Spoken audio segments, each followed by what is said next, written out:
Okay, I think we are ready to go. So, uh, hello, good afternoon, everyone, or at least those of you here in the Western Hemisphere. My name is Mark Finley. I'm the fellow in Energy and Global Oil here at the Center for Energy Studies in the Baker Institute for Public Policy at Rice. Welcome to our Friday Happy Hour webinar, and thank you for wrapping up your week with us. As many of you probably know, this month we've been featuring our graduate and postdoctoral fellows.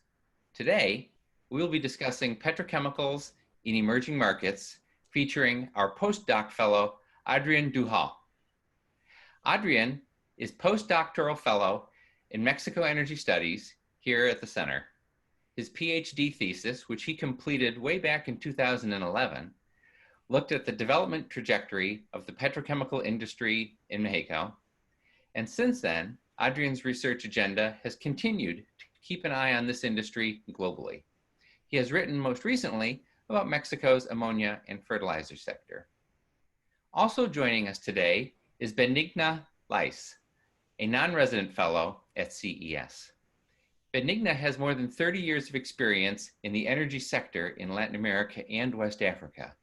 She retired as the general director of Chevron Energía de Mexico after getting awarded and signing the first deepwater contract for Chevron in Mexico. For both of our colleagues today, their research is available along with all the other fellows at the CES website. And we invite you to familiarize yourself with their work. So what we will do today is I will begin with some high-level market context. And then Adrian and Benigna will look at specific emerging market, national, and company perspectives, followed by Q&A. By the way, you may notice that here, for those of you joining us on the webinar, your chat feature has been disabled, and please post your questions using the Q&A function here on Zoom. And by the way, I don't know about you, but I usually forget my question if I try to wait until the end. So please enter them as you go along, and Adrian will moderate the Q&A from there. So let me begin. The COVID-19 pandemic adds to what is already a massively uncertain future for global energy markets. One of the main uncertainties is likely to be the pace and timing of climate policies around the world. Another key uncertainty is technology, in particular, the impact on energy systems of dramatic reductions in costs that we are seeing in renewables and batteries. All of this is happening at a time of shifting geopolitical forces, the emergence of China, US retrenchment, a potential and building backlash against globalization. And I would argue that the COVID-19 pandemic has the potential to be an accelerant for all of these forces. We see a lot of focus on green stimulus, though to be fair, not a lot of action outside of Europe. We see the potential for durable implications on consumer preferences, teleworking, air travel, reluctance to use mass transit. We also see a growing focus on domestic supply chains and energy. Now, these are long-term considerations, but let's face it, the main focus for most of us is getting through today.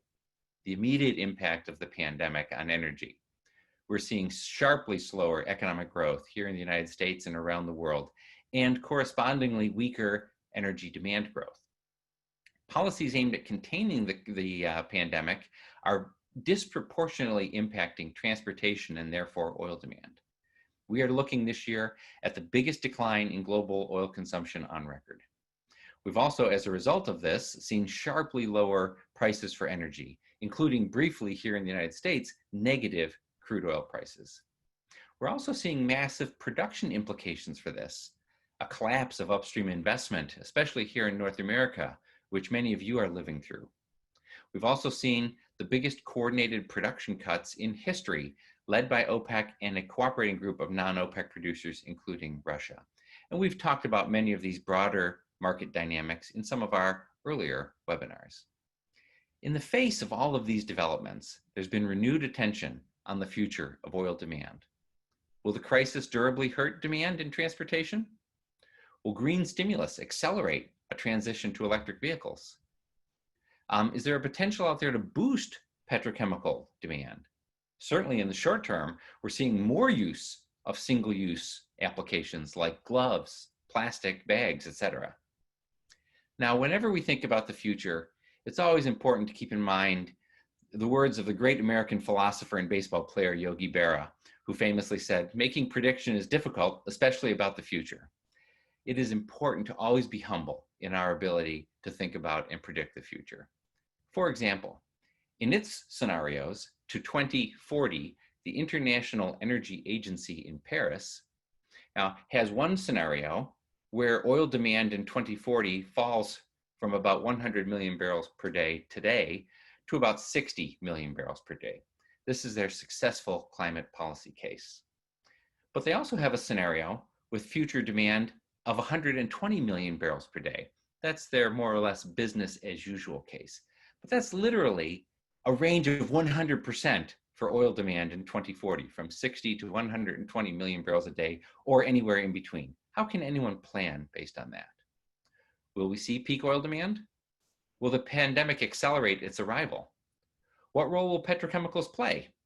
Many companies and countries are looking at applications that can extend the age of oil, and many are focusing on petrochemicals.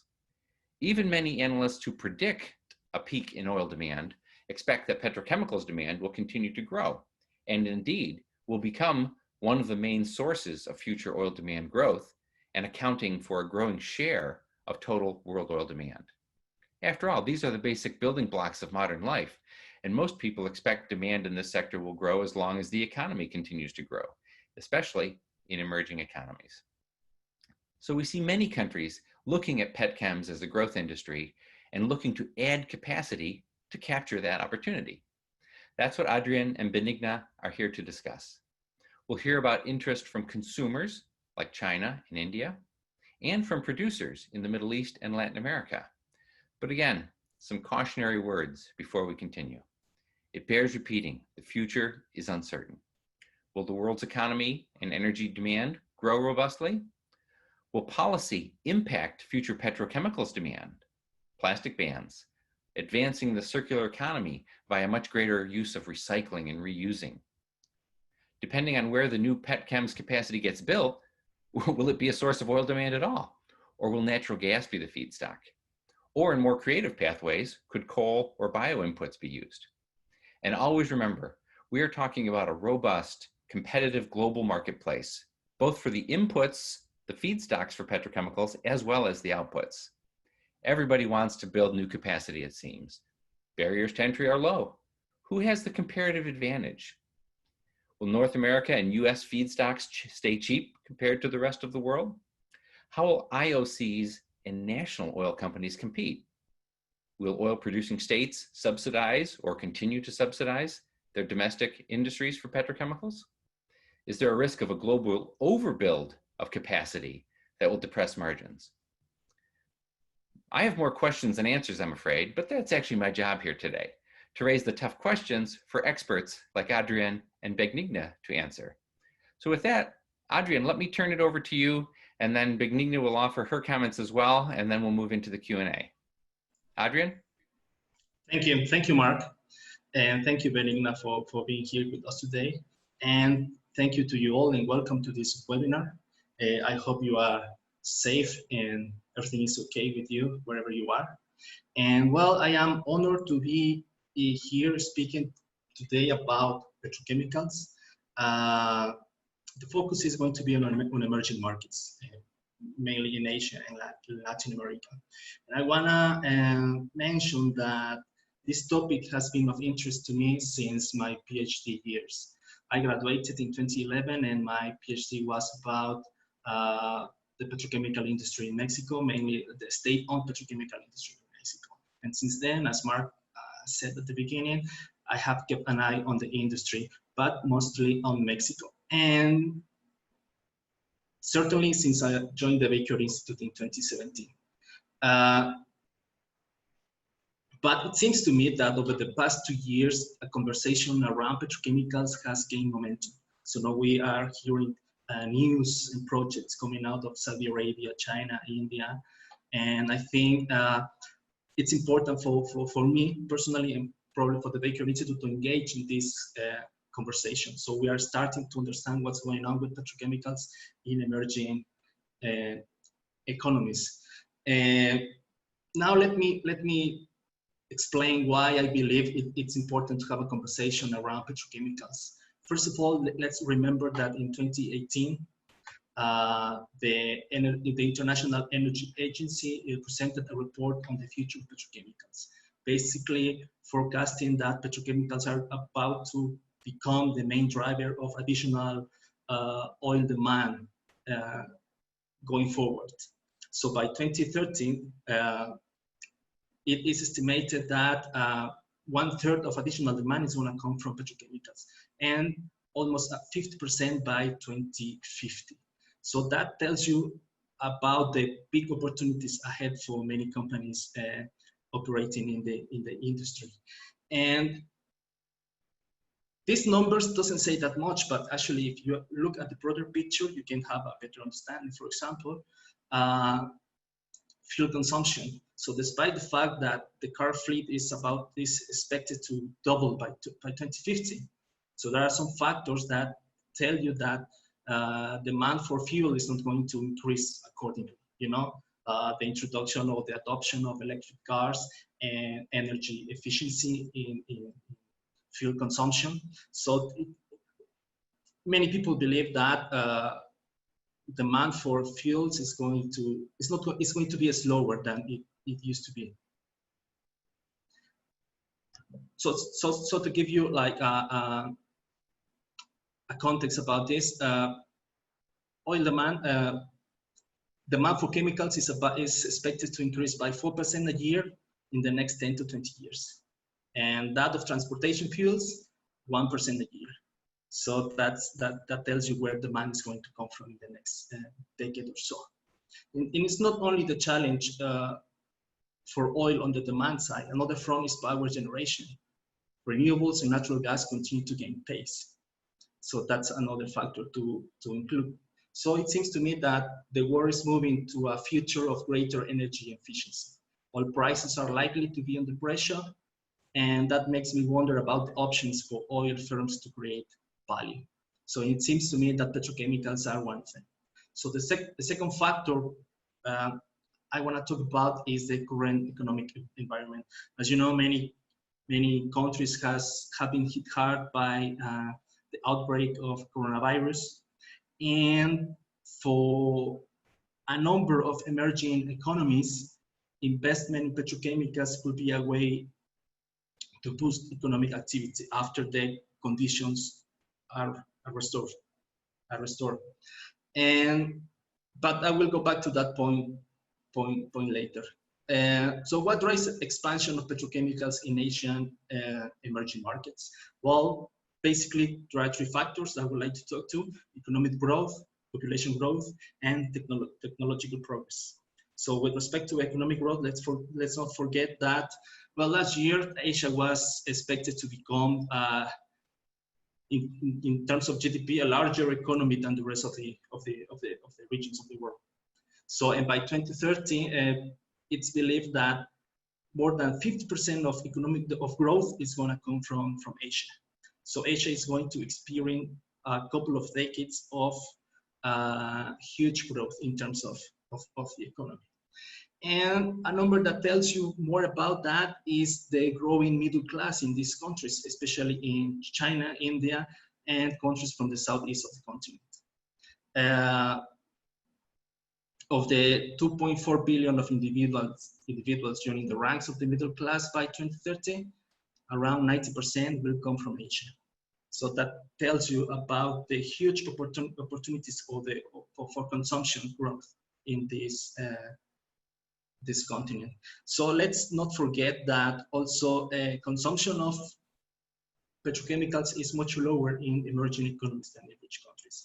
The number is up to 20 times more with respect to plastics, and around 10 times more with respect to fertilizers. So there is a huge room for growth in petrochemical demand in Asia. But there is an important question here to address. Will firms from the region miss this opportunity? I don't think so. I mean, as Mark put it, companies from India, China, and Saudi Arabia are making steps to capture the benefits of this economic trend happening in Asia. So growing population, well, Asia population is going to grow by 2040 by 500 million inhabitants. So that's also another driver to consider, and it is supposed to surpass China's population at some point in the 2020s.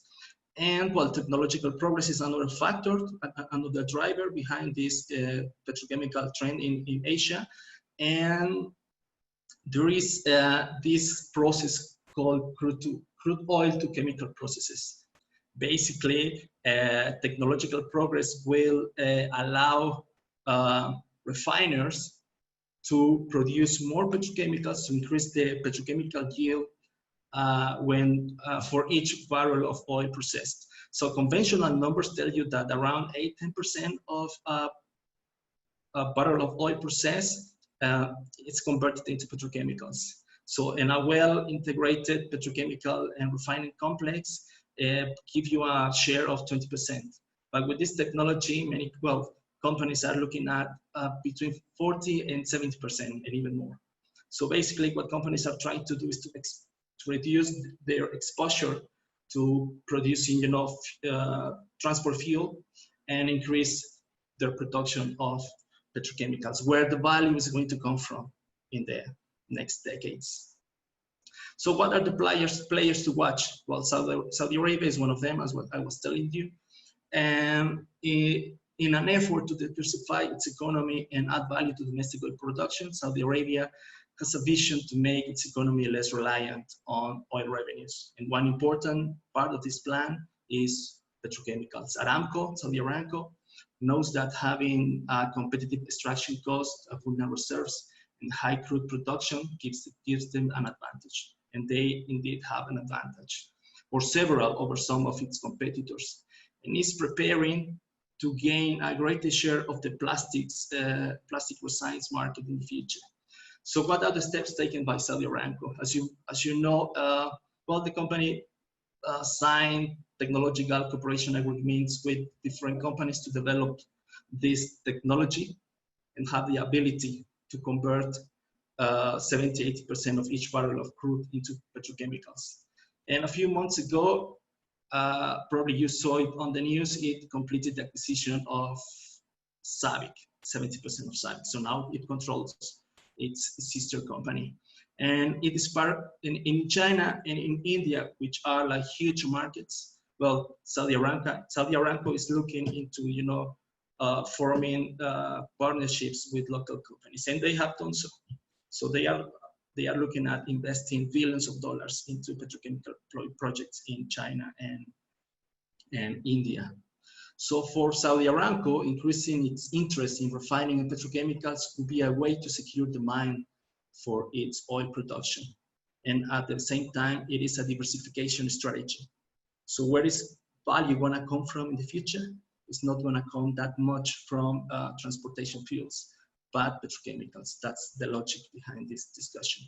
So India is a huge economy that is growing. It's having in its population as well. So in the next decade, as I was telling you, it is expected to outpace China's population and become the world's largest populous country. And another factor to consider is that refining capacity in India is bigger than domestic demand. So there is a lot of competition in that sense. So companies are also looking at ways to create value in the future. And one of them is Reliance Industry. There is one refinery a huge refinery that they want to transform into a petrochemical facility.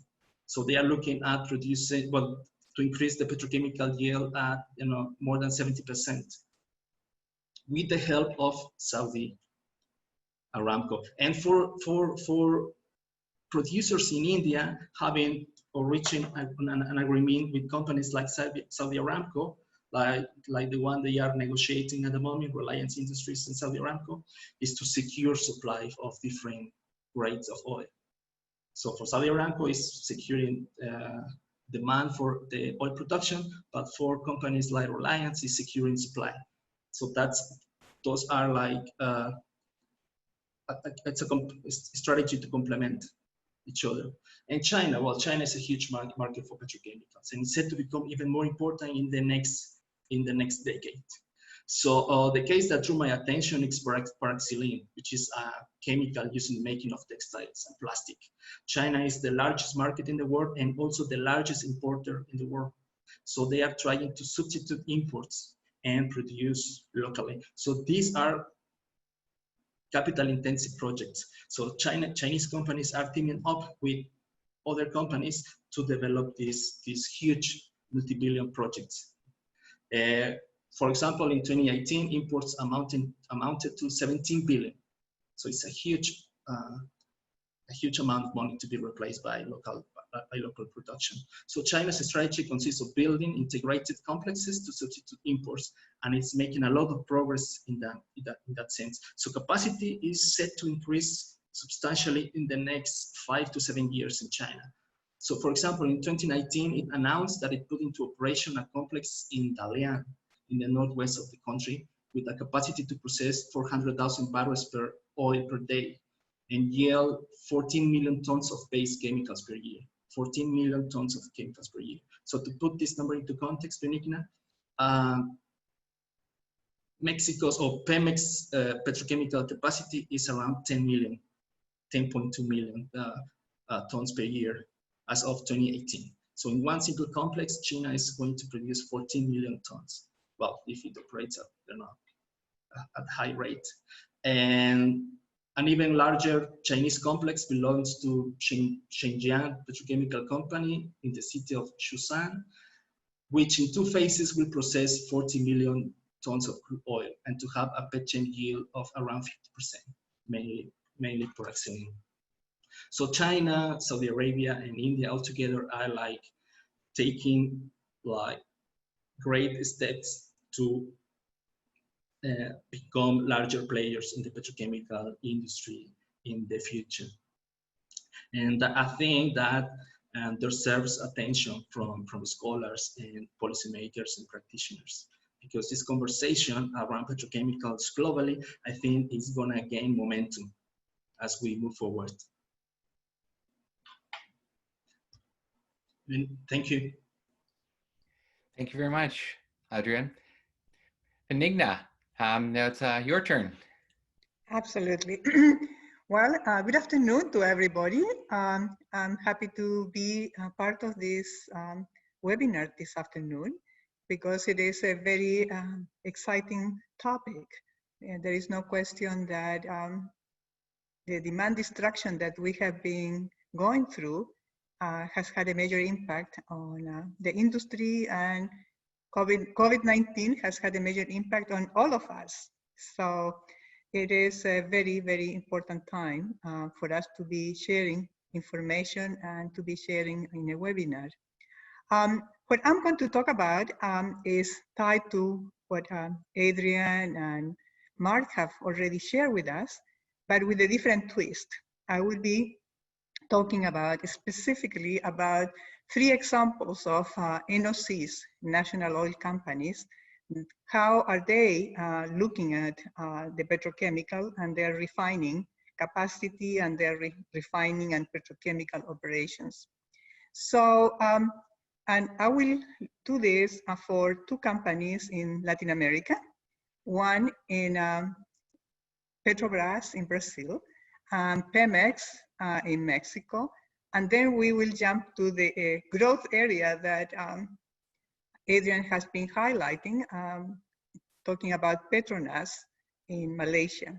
So those are the 3 national oil companies that I will be highlighting and seeing the contrast in their different approaches about this sector.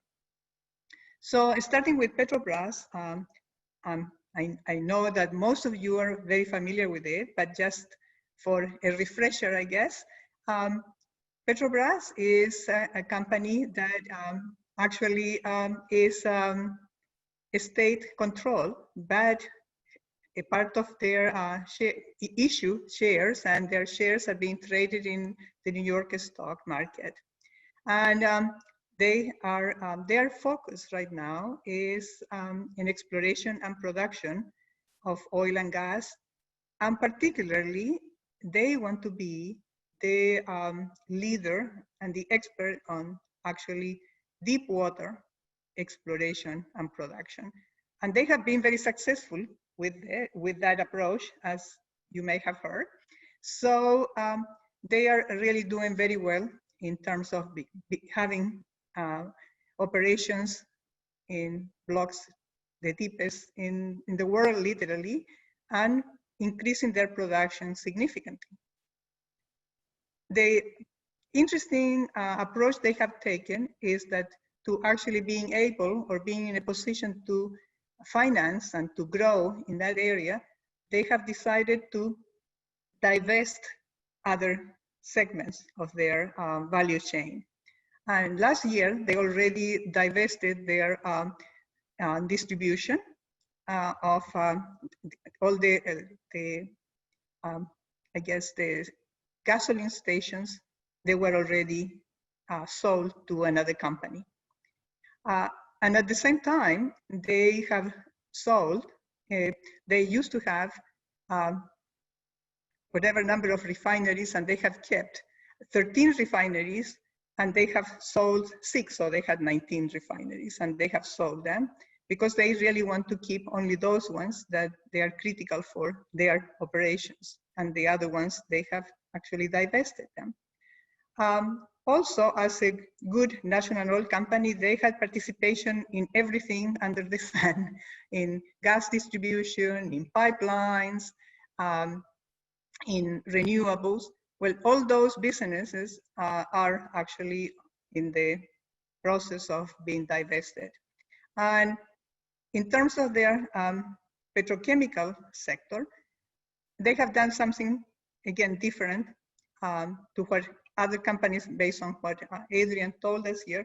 Rather than they having the petrochemical activity, they have participation in the in companies that are the ones producing the petrochemicals. So in that context, I guess they're securing their, they want to have a market for their supply of crude, and at the same time, a natural gas, but they are not the operators of these companies. So they have a participation in the companies I looked at. They have between 20 and 50% interest on those petrochemical companies.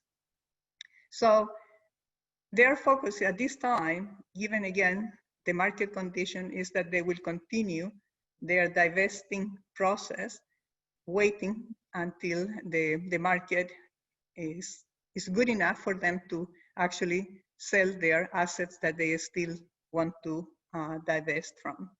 So, as I said, this is a very focused company. They want to be the best on exploration and production. Not only that, but they also specifically in ultra deep water, which is a very, very challenging activity to have. So the other company I'm going to highlight, also in Latin America, with a very different approach so far, is Pemex. And you have, again, been hearing about Pemex, I'm sure, for many, many years, because it's a very old company, has been in existence for more than 75 years or 80 years already in the market. However, they have been 100% state-owned. They have the monopoly in Mexico, and they're fully integrated. And the private participation has been non-existent along the value chain until the energy reform was approved in 2013. So then some companies got into the upstream and some companies into the infrastructure. But with the current government, President López Obrador, focus is going back to having Pemex as a monopoly and to use Pemex as a driver for economic growth. That is an approach and a strategy that all the governments in Mexico have had in mind over the years. Unfortunately, that has not been successful. And in this case, when you look at the refining or the downstream business, which is one business where you really need high technology to be efficient, to make it work, Pemex has 6 refineries with a capacity to actually process 1.6 million barrels per day. However, it has been operating at those refineries have been operating at less than 50% capacity already for many years.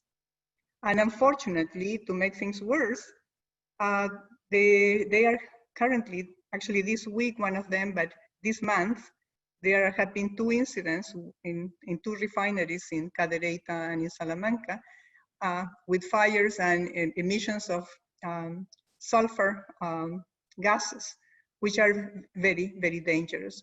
So there are serious problems with that, with the operation of these refineries.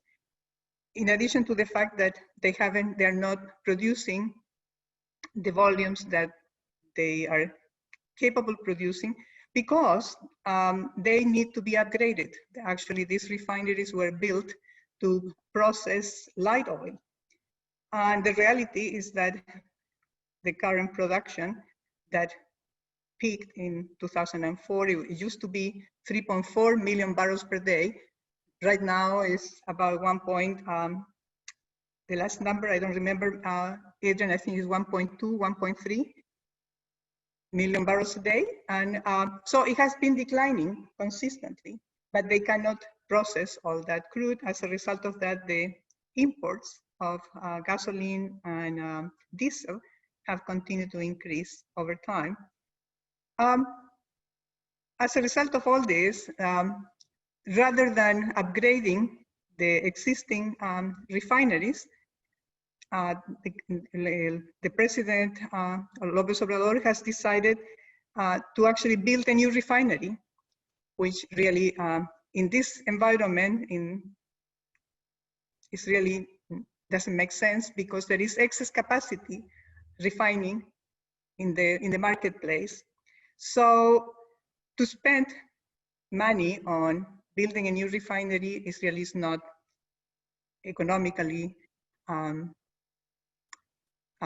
acceptable, I would say, because it's a refinery that will cost, according to the first estimate, $8 billion, which everybody thinks is going to be significantly higher than that.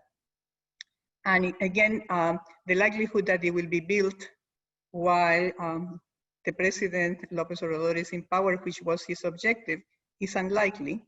So rather than using those resources in building this new refinery, the right place would be to actually upgrade the existing ones and improve their operations, because then they could actually avoid having the incidents that they are having right now. So this is the situation on the refinery side, but when you move to the petrochemicals, the situation is not any better, unfortunately. Again, Pemex owns several petrochemical plants in southern Mexico, in the state of Veracruz. And in 1995, when these plants were built, I guess, they were producing about 11 million tons per year in 1995. Right now, they are producing 2 million. Again, it's the same situation in terms of million tons. And you say, why would you do that? And if Pemex doesn't have the capability to do this, the private sector has the resources and the capability to do it.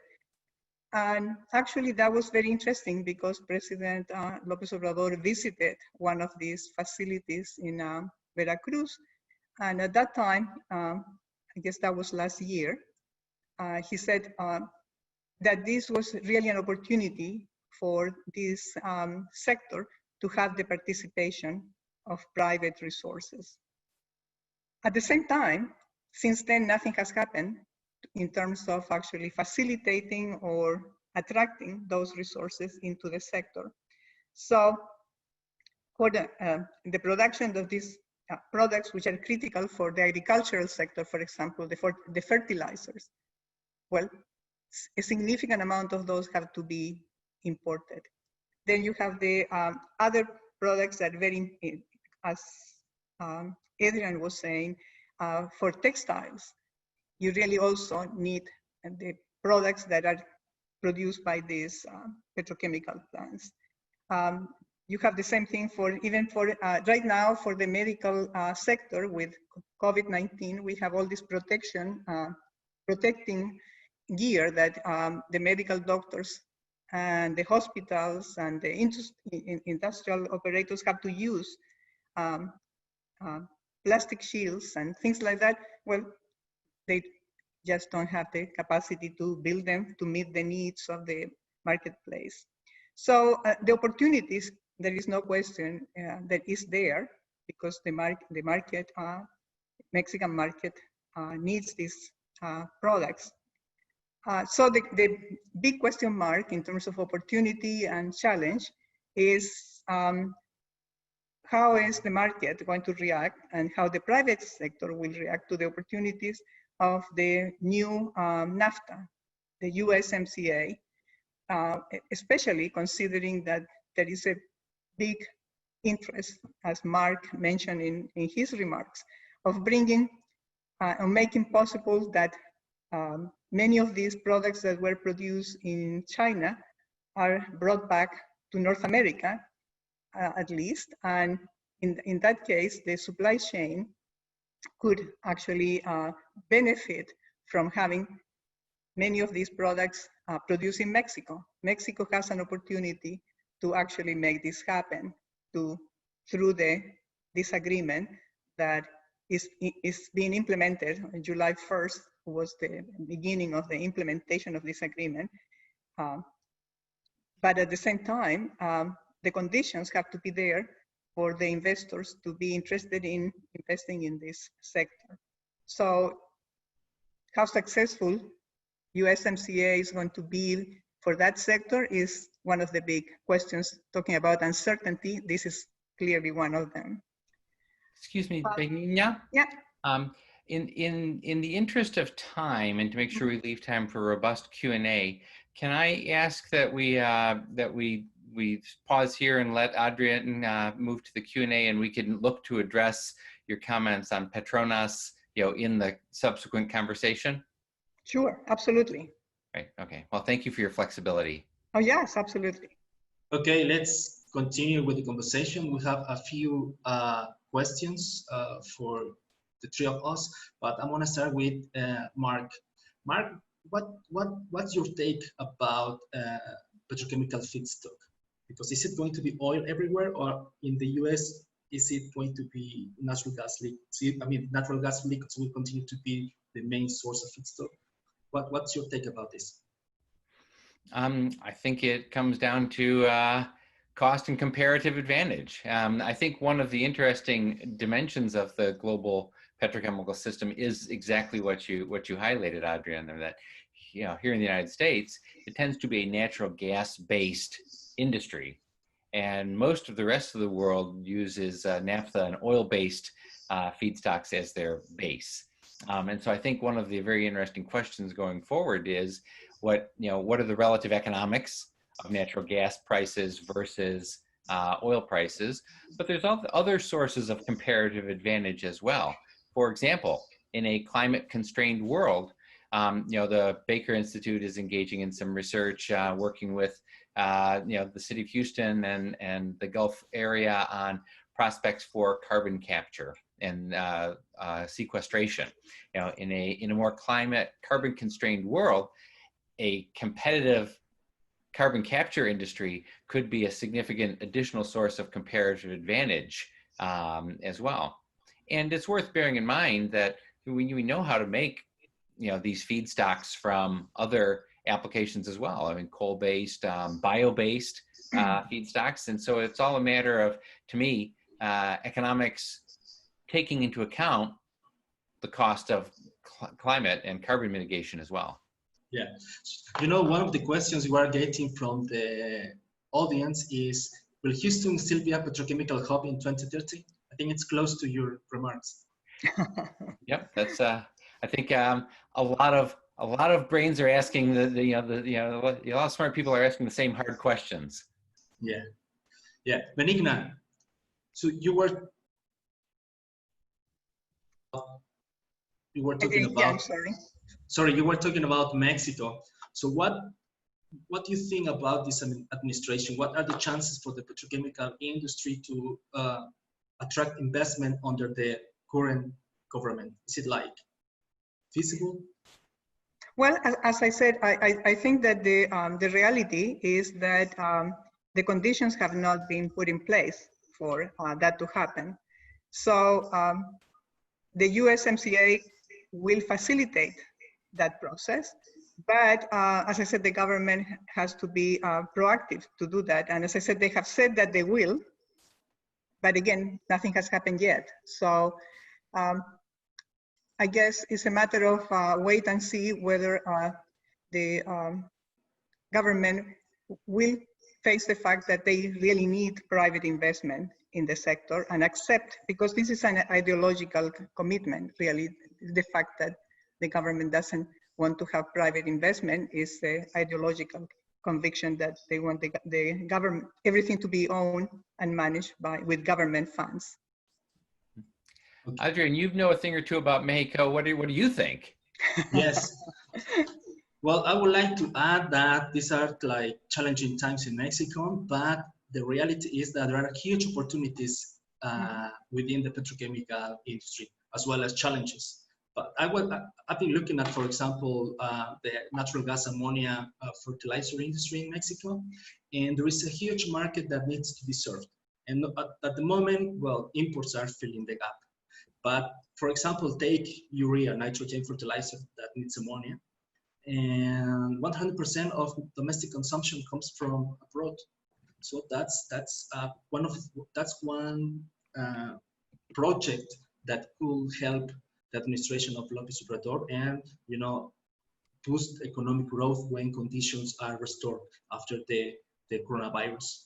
So as in the case of other emerging economies, I think the petrochemical industry could be a driver of economic growth in Mexico. And there are plenty of opportunities, not only with respect to ammonia and fertilizer, but one of the challenges is domestic supply of inputs. As you know, natural gas production of natural gas has been declining in Mexico sharply since, I don't know, a decade or so ago. And now more than 60% of domestic consumption is met by imports, mainly from the US. And also there are transportation challenges.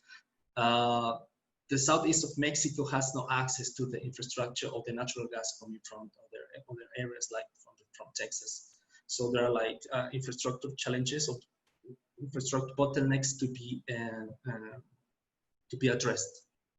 And that's one of the reasons why petrochemical production at Pemex, which is in the southeast, has no chance to increase under these circumstances, because production is declining in the south of Mexico. I mean, natural gas production is declining, but on the other hand, the region cannot have access to natural gas coming from the US for the time being. Probably these challenges are going to be sorted out in the future, but yeah, but what would it take for those I guess for those situations, for those challenges to be overcome?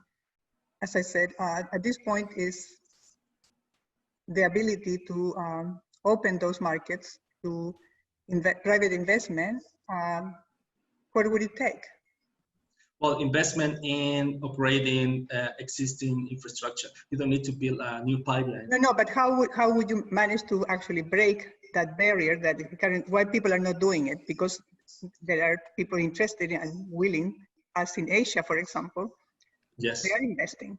So why they are not investing in Mexico? I think the main problem is political, Mm. because this government has put Pemex at the center of its energy policy. But in my opinion, it's underestimating the damage made by previous administrations. So the actions taken by this government are not what Pemex really needs. And petrochemical industry is one of the areas where the president has said that private investment is welcome, as you mentioned, but nothing has really happened. So I think Mexico is losing time in delaying this conversation about what to do with the petrochemical industry, at least the state-owned petrochemical industry. Shall we take some questions from the audience? Mark, Benigna? Sure. I noticed a few on Saudi. Do you want to try to pull a couple of those into one question, Adrian? Yes, let me. Oh, well. So what's the strategy of Saudi Arabia? I think, yeah, I think in a nutshell, that's the question. I'd be interested in your thoughts. Okay. Yes. Well, Saudi Aramco is betting heavily on petrochemicals. I think this strategy has different goals. To diversify, first of all, to reduce dependency on oil revenues for the kingdom, but also to take advantage of opportunities in Asia, in China and India. So by having or reaching agreements with companies in these two countries, basically what Saudi Aramco is doing is to secure demand for its own oil production. And basically what they want is a larger share of the benefits of economic growth in Asia and a growing population in Asia. So they are like one of the few companies that are taking serious steps in that sense. But I think, as you know, the merger with SABIC is an important part of that as well. And it, in some ways, it's very similar to the classic Saudi downstream approach in with refined products as well, looking to build special relationships with key markets and to make sure that they have access for their product in the downstream. And with these estimates of demand for transport fuel, what they also want is to maximize the value they can get from their oil production. Benigna, were you going to say something? Well, yeah, what I was going to say, why in the case of Saudi Aramco, they are willing to go and partner with the private sector. So that example, why is that example not, I guess, not being copied in Mexico is one of the concerns.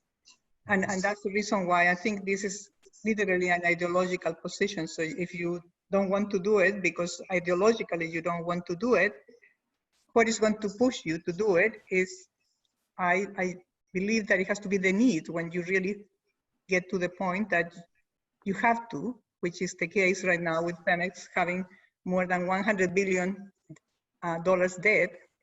They just cannot do it. Yeah, so you have to accept. So I'm thinking that is actually the bottom line is going to be reached when the current government realizes that they don't have access to the market. They cannot continue to, they have been downgraded already. So their only option is to go to the private sector. And that is like a moment of reckoning. So they will have to accept and having the elements to justify the fact that they are breaking their commitment to the ideological commitment of not private sector participation.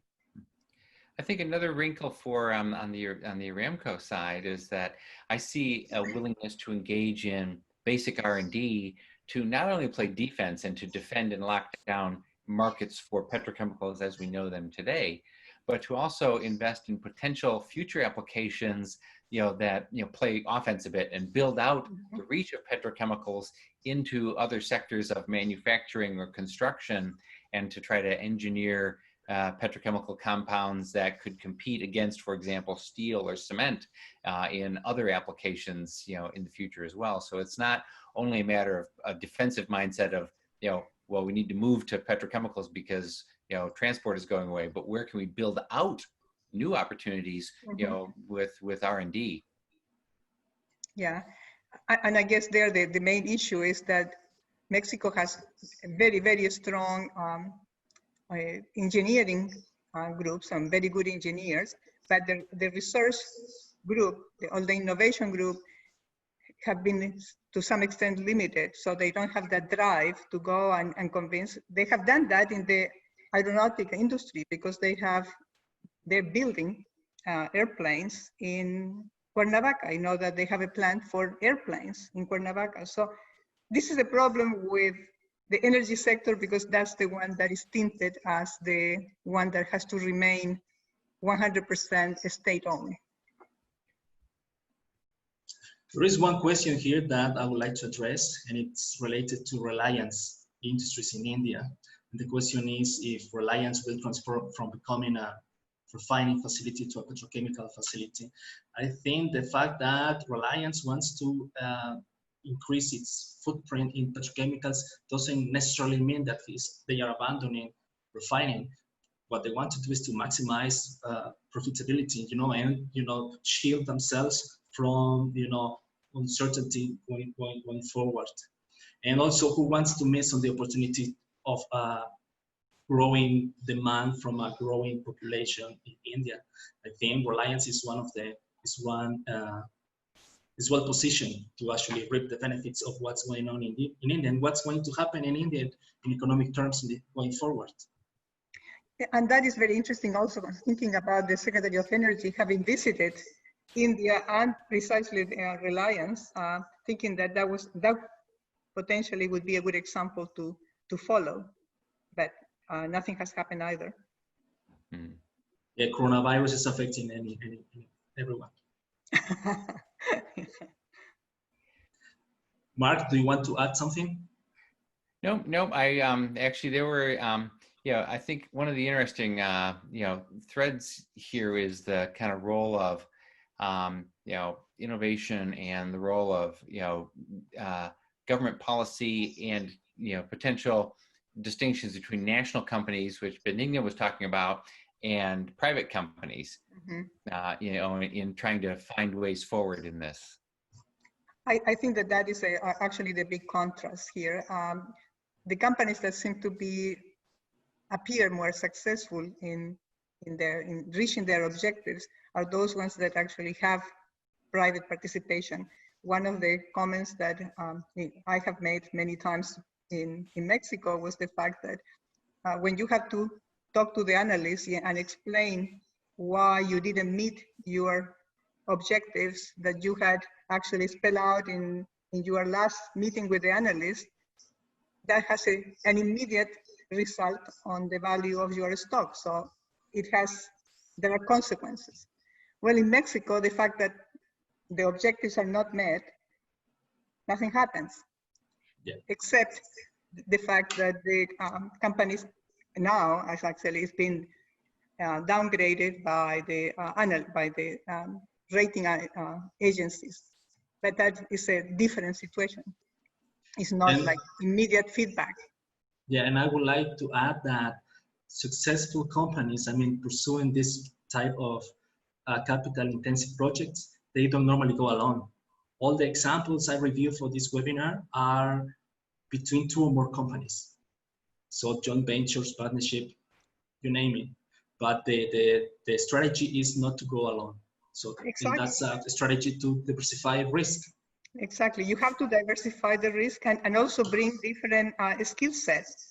Because if you are going to partner with a company that what is that company going to bring to you? If you don't need what that company has to offer, there is no point to partner with them, unless it's just a money issue. But usually the most successful partnerships are the ones where you have money and different talents that you are bringing together. takes us back to comparative advantage where we started. And I think it is worth bearing in mind and reminding ourselves that these are very competitive global marketplaces. And so, I think one of the challenges that all the companies and all of the countries that we've discussed here today is, who wins in the competition, and what do you bring to the competition that gives you a leg up on everybody else who wants into this space. And a rapidly growing market isn't enough. Just because something is growing rapidly doesn't mean that you can make money at it. You still have to have a competitive advantage against somebody else. Yeah. Either on the upstream, the downstream, technology, policy. It's there are lots of different ways to gain that advantage, but that's what it will all come down to in a competition. Yeah. We are always very conscious of in the webinars that your time is the most valuable asset that you have, and so let me go ahead and try to wrap us up here. First, by thanking Adrian and Benigna, for your very insightful and enjoyable conversation. Thank you so much, and I certainly appreciated it and learned a lot. Thank you. Oh, and an administrative note: there will be no webinar next week. We on college campuses, one of the frequent phrases that you hear is "see you in September," but we at Rice are always trying to stay a step ahead, so we will see you in August. And to everyone who has joined us online, thank you again for spending time with us this afternoon. We hope you found Have a great weekend. Webinar. Thank you for listening. Yeah, absolutely. I'm sorry. Thank you for listening. Thank you. We hope that you and your loved ones keep safe and well, and that you enjoy a great weekend. Thank you very much. Bye-bye.